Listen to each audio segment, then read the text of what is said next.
Caranya nge-share, sebarluaskan kepada banyak orang agar supaya itu menjadi jariah buat kita tanpa terasa. Mandala alal khair kafa'ili, siapa yang nge-share kebaikan maka beliau panen pahalanya. Itu aja yang bisa kita lakukan dah. Sekarang tuh domainnya di situ hadirin. Kita bermain di skema yang benar.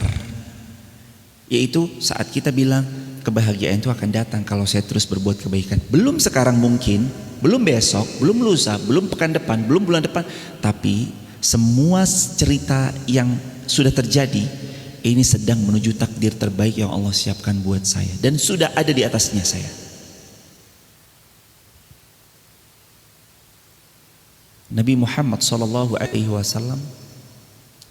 berdoakan kepada Allah, ya Allah, masukkan Islam satu di antara dua Umar. Yang pertama Umar bin Khattab, yang kedua Umar bin Amr bin Hisham atau Abu Jahal. Jadi Abu Jahal itu nama aslinya Umar bin Amr bin Hisham. Loh kok kenapa namanya Abu Jahal?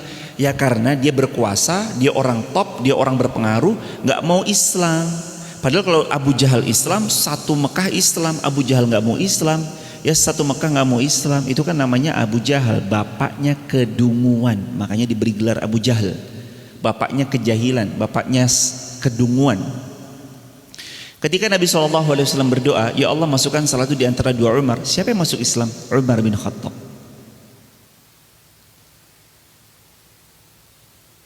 Abu Jahal nggak Islam, tapi Umar bin Khattab Islam. Wow, pengaruhnya melebihi kedahsyatan Abu Jahal dalam pengaruhnya. Jadi Allah nggak ganti kecuali dengan yang terbaik hadirin. Allah nggak ganti kecuali yang terbaik.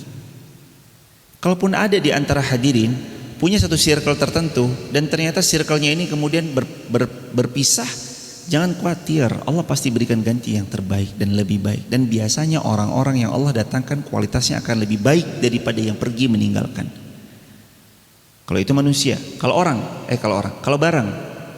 barang apapun yang hari ini hilang, barang apapun yang hari ini terlepas dari genggaman, suatu hari nanti Allah akan berikan kita ganti yang jauh lebih baik dan dengan kepantasan yang sangat jauh lebih baik. Ini hadirin ya, sesuatu kalau kecil aja kita mumet puyeng saat kehilangannya. Contoh misalkan kehilangan uang 10.000, mumetnya satu hari satu malam. Ya Allah, mana uang saya 10.000 tadi, mana uang saya 10.000 ya.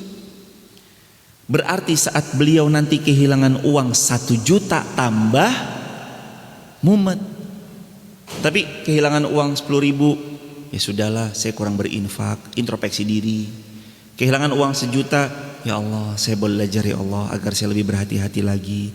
Kehilangan 10 juta, tetap sedih, ada sedihnya, tapi ya Allah dengan ini saya belajar lebih berhati-hati lagi. Terus hingga akhirnya dia merasa ya udahlah. Kalau kehilangan sesuatu, Allah ganti yang lebih baik. Dan nanti saat tibanya Allah ganti yang lebih baik, Allah akan siapkan dia dengan mental yang lebih kuat. Hadirin pegang ya hadirin. Nabi SAW menanamkan pada para sahabat itu, setelah tauhid ditancapkan mental yang kuat dalam iman-iman mereka. Kenapa? Dulu Madinah tuh kecil, tapi imperium Romawi Persia tuh respect, hormat. Bahkan mereka tertakluk sama Madinah Al-Munawwarah, kota yang kecil, mungil, sangat sederhana. Kehidupannya bukan kehidupan yang mentereng seperti raja-raja di Persia dan Romawi. Tapi kenapa mereka tertakluk? Karena orang-orang Madinah punya mental yang luar biasa. Mentalnya jemaah, tauhid tertancap kuat, imannya terinstal hebat, ditambah mentalnya mental juara. Orang kalau udah mentalnya benar hadirin, dia mau ditaruh di mana aja jadi hadirin, mentalnya benar. Jadi yang ayo sama-sama kita perbaiki setelah tentu saja hubungan kita sama Allah dalam bab tauhid, cinta kita pada Rasulullah SAW, iman yang penuh kecintaan. Yang ketiga, mentalnya diperbaiki, mentalitas memberi. Kan dari kemarin kita bicara hadirin bahwa orang yang suka memberi saat sekarang itu bukan berasal dari yang dulu saat miskinnya jarang memberi, bukan. Adalah beliau yang memang dari saat belum punya beliau sudah rajin memberi, walaupun 1.000, walaupun 2.000. Begitu Allah kaya kan, sekarang memberinya juga iya, jalan. Itu hadirin. Jadi nggak datang ujuk-ujuk itu, enggak sama sekali. Dia berproses. Nah, mental itu satu-satunya yang harus kita pegang. yang kita harus punyai agar supaya kita terus dapat kabar gembira. Dan berbaik sangka itu limited edition. Orang yang bisa baik sangka itu limited edition, sekalipun hal yang terjadi adalah tidak sesuai dengan kemauannya. Berapa banyak kemarin orang mutung-mutung, ngeluh-ngeluh karena satu dua hal yang mungkin tidak sesuai sama apa yang terjadi. Aduh, baru di layoff nih, kenapa ya layoff? Layoff itu maksudnya di PHK, dipecat gitu. Aduh, baru di layoff nih, gimana ya? Aduh, bingung saya nih, apa segala macam. Hadirin, kalau kita fokusnya kepada layoff-nya, kita nggak akan pernah mau berkembang. Tapi kalau kita fokusnya kepada, saya tahu Allah pasti punya tujuan buat saya. Walaupun saya di rumah, saya akan bisa ngelakuin sesuatu yang insya Allah lebih bermanfaat dan lebih baik buat diri saya. Jangan ujuk-ujuk, ini mah di layoff malah menjauh dari Allah, di layoff malah berbuat yang aneh-aneh, di layoff malah larinya kepada hal-hal yang Allah murkai. Pantes kalau makin liyunzira alladzina zalamu. Pantas kalau dikasih peringatan. Tapi orang yang di layoff baik sangka, orang yang ditunda keinginannya berbaik sangka, orang yang gagal berangkat hajinya baik sangka sama Allah, orang yang kemudian belum ini belum itu belum tercapai apa yang direncanakannya atau tidak seindah yang telah dia rencanakan dalam tahun yang dia targetkan, tetap baik sangka sama Allah. Nyampe hadirin. Tidak ada keraguan sedikit pun pada orang yang mentalnya mental baja, mental baik sangka kepada Allah, mental terus beramal salih, nyampe pada tujuan yang dia harapkan. Pasti dengan taufik dan pertolongan Allah. Saya bertemu dengan orang-orang yang Allah titipkan amanah-amanah yang luar biasa, baik harta ataupun kekuasaan. Saya lihat ada satu nilai yang hampir nggak semuanya orang punya. Apa itu? Ucapannya bisa dipegang, dan itu soal mental. Kalau bilang saya akan refund 2, tapi kami mohon 2 sampai 4 pekan atau mungkin 1 sampai 2 bulan gitu. Itu ucapannya bisa dipegang hadirin. Buktikan baik-baik. Kalau beliau bilang ini akan di refund 2 pekan sampai 4 pekan atau maksimal sekali 1 sampai 2 bulan. Sebelum itu pasti udah di refund. Kalau orang, mohon maaf, ucapannya udah mencela ini, entar kapan selesainya? Tanggal 22. Begitu tanggalnya, maaf ya ini belum selesai gini. Enggak hadirin. Enggak jadi orang besar orang yang ucapannya mencela. Saya temui ya hadirin, hampir ya hadirin. Semoga Allah memberi taufik pada beliau-beliau semua yang Allah titipkan itu. Kalau kami ngobrol, kadang kami dinasihati sama beliau segala macam, dan kami tahu satu hal, ucapannya bisa dipegang. Itu kan soal mentalitas. Banyak orang ucapannya nggak bisa dipegang kan? Bilangnya katanya hari Minggu, hari Ahad, mohon maaf, hari Ahad, mundur lagi. Pas mau bayar hutang deh. Kapan mau bayar? Ya awal bulan ya. Awal bulan. Begitu ditagih, tut nomor yang Anda hubungi di luar peredaran. Tengah bulan disamperin rumahnya. Dia malah lebih galak daripada kita. Ada atau ada yang kayak gitu? Banyak, Masya Allah. Ini soal mental aja. Mental itu melatih. Ucapannya harus selaras nih dengan apa yang dikerjakan. Rata-rata orang-orang hebat ucapannya bisa dipegang. Bisa dipegang. Yakin hadirin. Ketemu sama siapapun, ucapannya pasti bisa dipegang. Beliau punya konveksi, kapan jadi? Ini seragamnya jadi, lebih tepatnya tanggal 10 di bulan Juni. Jadi, bahkan sebelum tanggal 10. Tanggal 7, tanggal 6 udah jadi. Orang-orang yang hebat selalu lisannya bisa dipegang. Itu namanya kata Nabi SAW, iyyakum bis-sidq. Kalian jadilah orang yang sidik, yang jujur. Kalau bahasa yang tadi, yang ucapannya bisa dipegang. A ya A, B ya B, C ya C. Jangan bilangnya A, yang dilakuin B. Jangan bilangnya C, yang dilakuin D. Jangan. Dan ada mental, mohon maaf, dan mental lisan bisa dipegang itu ajaran Nabi banget. Nabi yang ngajarin iyyakum bis-sidq. Lisan ini harus bisa jujur dan bisa dipegang. Fa inna sidqa, kejujuranmu yahdi ilal bir, terus membimbingmu kepada kebaikan. Kamu akan dipertemui kepada kebaikan lagi. Kamu akan ditemui orang-orang yang baik. Karena kayak gitu aja, kebaikan itu selalu dipertemukan dengan kebaikan. Dan yakin 1000%, orang baik akan dipertemukan sama orang baik. Kebaikan dipertemukan dengan kebaikan, fix, nggak akan meleset. Tinggal kita masuk ke ayat berikutnya. Apa ayat berikutnya? Innalladzina qalu rabbunallah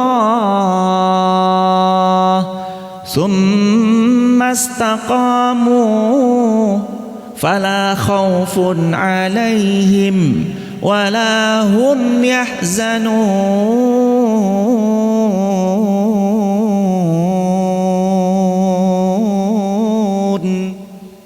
Ini hadirin, sesungguhnya orang-orang yang mereka mengatakan Rabbunallah, Tuhanku adalah Allah, summa istaqamu, kemudian mereka istiqamah, fala khaufun alaihim, maka tidak ada ketakutan dan kekhawatiran atas mereka, walahum yahzanun, dan tidak bersedih hati atas mereka. Karakter orang yang ucapannya bisa dipegang, orang yang teguh dalam iman, lalu dia summa istaqamu, istiqamah, pegang imannya, fala khaufun, enggak khawatiran, enggak overthinkingan, enggak takut sama masa depan. Enggak takut sama masa depan. Oke. AI ada di depan mata, AI menggantikan, dan sekarang fix benar. Saya desain sesuatu, tolong buatkan buat saya desain begini, promptnya saya tulis warnanya harus merah, nanti kontennya isinya ini di poster tersebut. Sekali klik 2 menit jadi. 2 menit. AI mau ketik apa? Sekali lagi hadirin, AI itu artificial intelligence, bisa ChatGPT, bisa Gemini atau Gemini yang bawaan itu. Bahkan kemarin saya ceritakan hadirin, sekarang Google Gemini itu bisa buatkan video kan.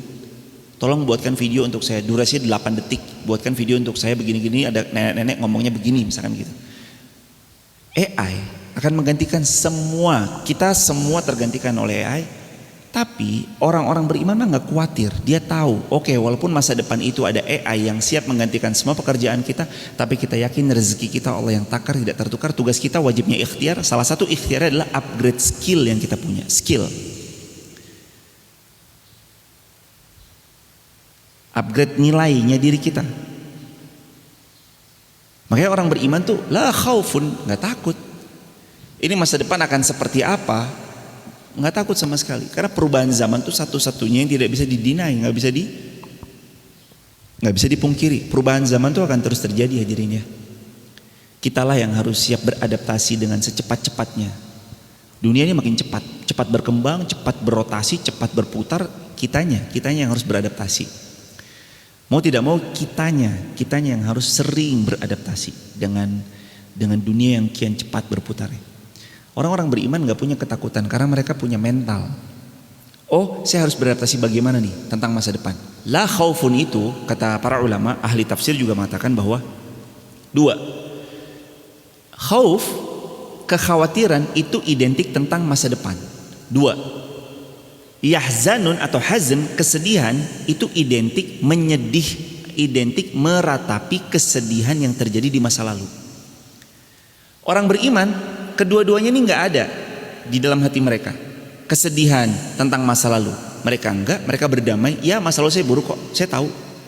Iya, masa lalu saya bejat, saya ahli maksiat, termasuk juga yang berbicara, saya pendosa yang sangat handal. Saya tahu masa lalu saya buruk, makanya sekarang saya mau balas. Umar bin Khattab tidak pernah sedikit pun ketakutan dengan masa lalunya, walaupun masa lalunya Umar bin Khattab pernah mau, menyembelih Rasulullah SAW, pernah mau memisahkan kepala dari badannya yang mulia Rasulullah SAW. Tapi Umar bin Khattab nggak pernah takut dan ragu nggak pernah sedih dengan masa lalu yang beliau punya, karena beliau tahu sekarang saatnya saya membayar tuntas masa lalu saya yang jahat, yang buruk, yang penuh dosa di saat itu. Tapi kan Islam keren, Islam tuh nggak memandang dari orang di masa lalunya, Islam tuh memandang dari bagaimana dia hari ini, besok dan lusa, dan bagaimana dia menutup hidupnya. Innamal a'malu bil khawatimiha, amal itu tergantung penutupnya. Mbok kita mau dulunya ahli maksiat, ahli bejat, ahli apapun, kalau sekarang yang kita baik mah baik hadirin, matinya baik mah baik hadirin. Mantan pendosa mati dalam keadaan sujud, mantan pendosa, mantan peminum khamar meninggal dalam keadaan sujud di Masjidil Haram Makkah Al-Mukarramah di hari Jumat atau di malam Jumat. Coba itu.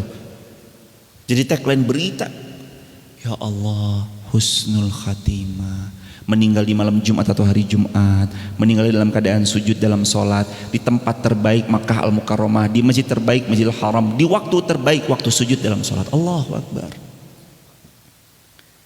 Pernah kan kita dengar berita-berita yang demikian kan? Lagi haji meninggal, jamaah haji kami tahun lalu 2024, Engkong Syarif, kami pernah cerita, Engkong Syarif dari Depok, dari Parung kalau tidak keliru. Semoga Allah memuliakan beliau.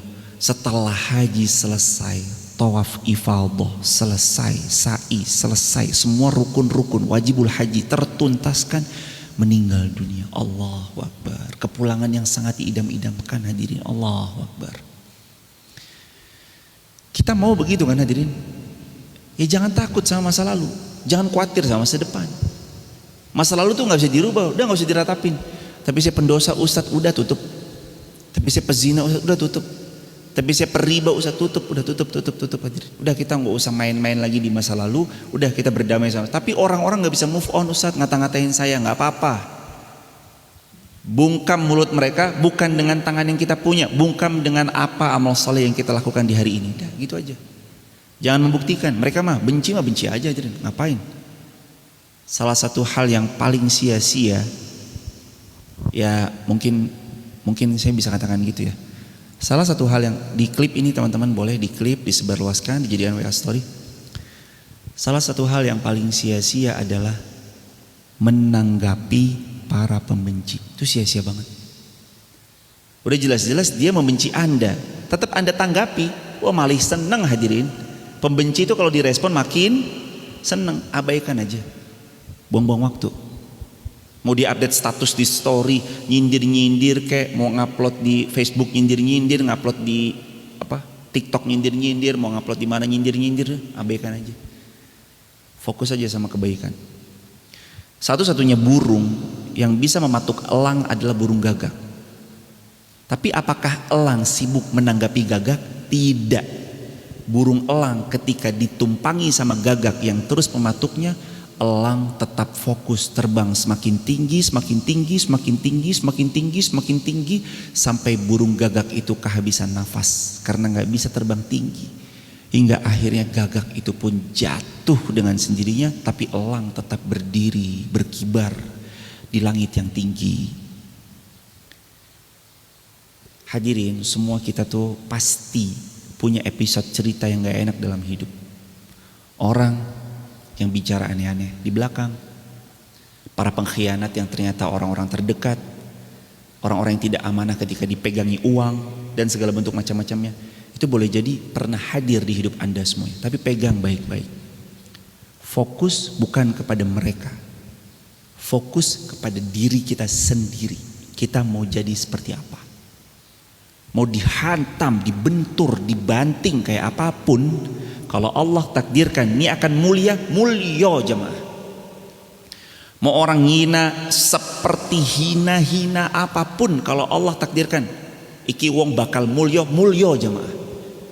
Kita angkat derajatnya, diangkat derajatnya sama Allah jemaah. Mau orang goreng kayak apa juga, mau orang melalalala kayak di belakang, seperti apapun kalau Allah bilang nih hambaku, dia orang yang salih, dia istiqomah, ini perempuannya istiqomah, laki-lakinya istiqomah, udah muliakan dia. Mulio hadirin. Tu'izzu man tasya. Yang memuliakan kita itu siapa?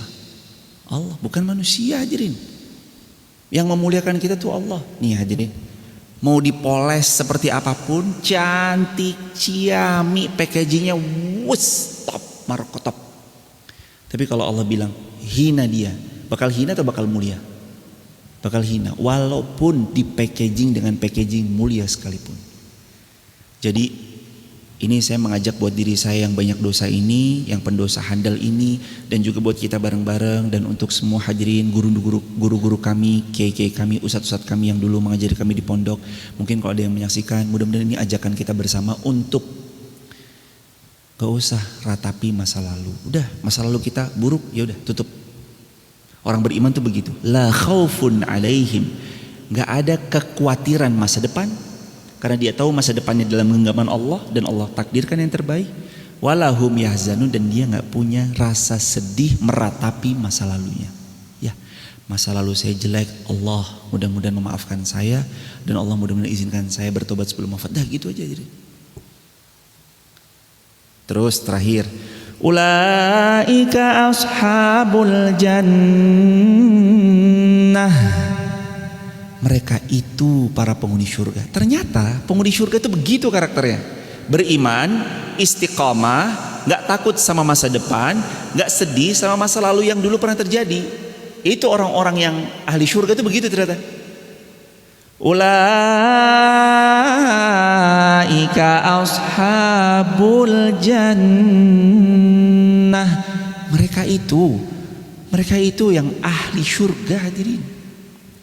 Ternyata karakter ahli surga selain beriman, sumastaqamu, kemudian istiqomah, la khaufun. Karakter ahli surga itu emang gak takut sama masa depan. Masa depan, ayo saya hadapi, saya beradaptasi.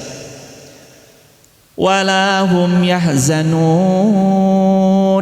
Dia nggak sedih sama masa lalunya. Masa lalu saya buruk, saya ahli neraka. Enggak sama sekali. Walaupun masa lalu saya buruk, tapi saya yakin saya masuk surga. Walaupun masa lalu saya buruk, saya yakin saya akan jadi penghuni surganya Allah. Tuh mentalitasnya ahli surga ternyata begitu. Ulaika ashabul jannah. Mereka adalah ahli surga. Tahu nggak Allah berfirman apa? Khalidina fiha. Mereka masuk surga dan mereka di sana berapa lama? Khalidina fiha, kekal selama-lamanya di surga Allah. Jazaa'an bima kanu ya'malun.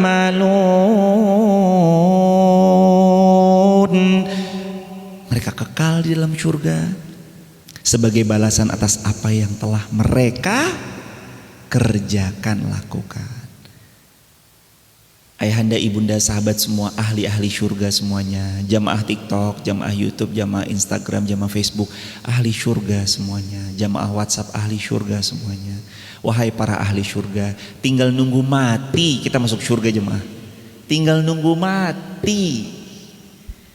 Kalau kita mati hari ini udah, surga lagi nungguin hadirin. Yuk kita beriman. Lalu kita ngapain? Yang kedua apa? Istiqamah. Yang ketiga, jangan khawatir tentang apa? Masa depan. Jangan khawatir tentang masa depan. Yang keempat apa? Jangan ratapi penuh kesedihan tentang masa lalu. Ya, masa lalu saya buruk Ustadz, sama. Yang bicara juga iya. Masa lalu saya banyak dosa Ustadz, sama. Yang berbicara juga iya. Saya ini pendosa hebat Ustadz, sama. Yang berbicara juga iya. Saya ini pelaku riba Ustadz, enggak sama.